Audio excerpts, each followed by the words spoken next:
പറ്റുമോ? അപ്പൊ രവിയുടെ അടി വെക്കാൻ വേണ്ടി ഞാൻ വെച്ചു. അപ്പൊ അതൊന്ന് ഇളകിയതാണ്. അതൊന്ന് ഇളകിയൊരു ചായ ഉണ്ടത്. പോട്ടെ, ഒക്കെ ശരിയാക്കി തരാമോ? തരാം.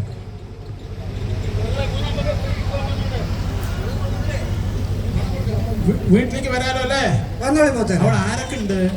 ധൈര്യത്തിൽ വന്നോളൂ. നായുണ്ടോ? നായ നിങ്ങളെ കണ്ട ഇനിയിപ്പോ നായ നിൽക്കുവിടെ. നല്ല കാര്യം. അമ്മ ഒരു മുത്തിയമ്മയുണ്ട്. ഇത്തിരി കണ്ണു കാണില്ല. നടക്കാൻ കുറച്ച് ബുദ്ധിമുട്ടുണ്ട്. പക്ഷെ കയ്യിൽ കല്ലെടുത്ത് വെച്ചിട്ടുണ്ടോ? അത്രേ ഉള്ളൂ. എന്തെങ്കിലും ചെത്ത മാറിക്കെട്ട അപ്പൊ കിട്ടും. ശരി, നാളെ വന്നോളി മുത്തര. നിങ്ങൾ എന്തായാലും ശരി.